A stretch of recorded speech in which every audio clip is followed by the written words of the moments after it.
உருவாக்குதல் என்பது இயக்கத்தை மேலும் உருவாக்குறது என்பதுதான்.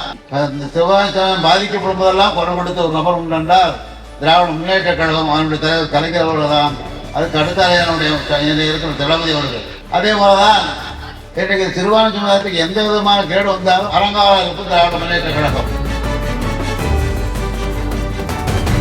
இன்றைக்கு அரசியல் களத்திலே பல போராட்டங்களை கண்டு கொண்டிருந்தாலும் கூட இளைஞரின் செயலாளராக பொறுப்பேற்று முதலாக சிறுபான்மை மக்களுக்கு எதிராக கொண்டு வரப்பட்ட, குறிப்பாக ஒன்றிய அரசால் கொண்டு வரப்பட்ட CAA சட்டத்திருத்த நகலை எரித்து தன்னுடைய ஆர்ப்பாட்டத்தின் மூலம், போராட்டத்தின் மூலம் அரசியல் களம் கண்டவர் தான் நம்முடைய சின்னவர் உதயநிதி ஸ்டாலின் அவர்கள்.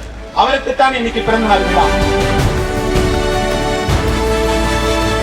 எத்தனையோ நிகழ்வுகளில் இந்த அரங்கத்திலே நான் கலந்து கொண்டிருக்கேன் என்று சொல்லும் பொழுது எனக்கான ஒரு மிகப்பெரிய ஒரு பெருமையாக, இந்த ஆண்டு நம்முடைய மாண்புமிகு துணை முதலமைச்சருடைய பிறந்த நாளை முதல் நிகழ்வாக நான் கலந்து கொள்கின்ற நிகழ்வாக, அதுவும் முனைவர் பட்டம் பெற்ற பிறகு நான் கலந்து கொள்கின்ற ஒரு மிகப்பெரிய பெருமைக்குரிய நிகழ்வாக இந்த நிகழ்வு அமைந்ததற்கு எனக்கு வாய்ப்பு வழங்கிய இந்த மாவட்ட கழகத்திற்கும் இந்த பிரிவை சார்ந்திருக்கின்ற ஒவ்வொரு நல்ல உள்ளங்களுக்கும் என்னுடைய நன்றிகளை நான் தெரிவித்துக் கொள்கிறேன்.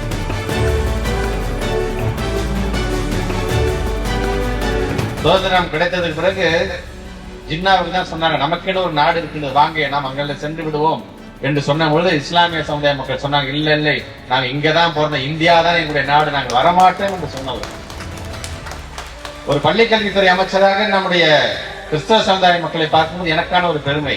அது ஏதோ வெறும் தென் தமிழகம் மட்டுமல்ல, ஒட்டுமொத்த இந்தியாவும் நீங்க அறிவிப்பு சார்ந்து நாம் பேசுகிறோம் என்று சொன்னால் அந்த அறிவு சார்ந்த கல்வி ஏழை எளிய மக்களுக்கும் சென்றடைய வேண்டும் என்று அந்த கல்விக்கான சேவை சென்ற இடத்தில் முதலிடத்தில் இருப்பவர்கள் யார் என்று சொன்னால் நம்முடைய கிறிஸ்தவ சமுதாயத்தை சார்ந்திருக்கின்ற மக்கள். ஜெயினிசம் என்று வந்தால் இன்னைக்கு ஒட்டுமொத்தமாக ஏழை எளிய மக்களுக்கு தங்களால் முடிந்ததை தான தர்மத்தோடு செய்யக்கூடியவர்களாக அந்த மக்களையும் இவர்களெல்லாம் ஒருங்கிணைக்கக்கூடிய ஒரு பிரிவு என்று சொல்லும் பொழுது இன்னைக்கு நம்ம எல்லாரும் சேர்ந்து தமிழ்நாடு முழுவதும் இதை நாம் கொண்டாடி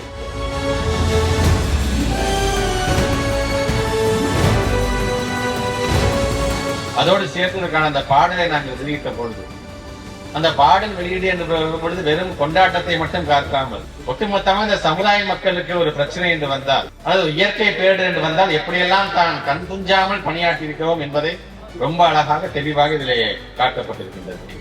வருகை தந்திருக்கின்ற அரங்கம் முழுவதும் நிறைந்திருக்கின்ற என்னுடைய அன்பு சொந்தங்களுக்கும், நமக்காக அரங்கம் வெளிவரைக்கும் காத்துக் கொண்டிருக்கின்ற நம்முடைய மாற்றுத்திறனாளி சொந்தங்களுக்கும் மீண்டும் ஒரு முறை வாழ்த்துக்களையும் பாராட்டுகளையும் தெரிவித்து நாம் அனைவரும் சேர்ந்து நம்முடைய வாழ்த்துக்களை நம்முடைய மாண்புமிகு துணை முதலமைச்சர் பல்லாண்டு காலம் வாழ்க வாழ்க வாழ்க என்று வாழ்த்தி இந்த உரையை நான் நிறைவு செய்கிறேன். நன்றி, வணக்கம்.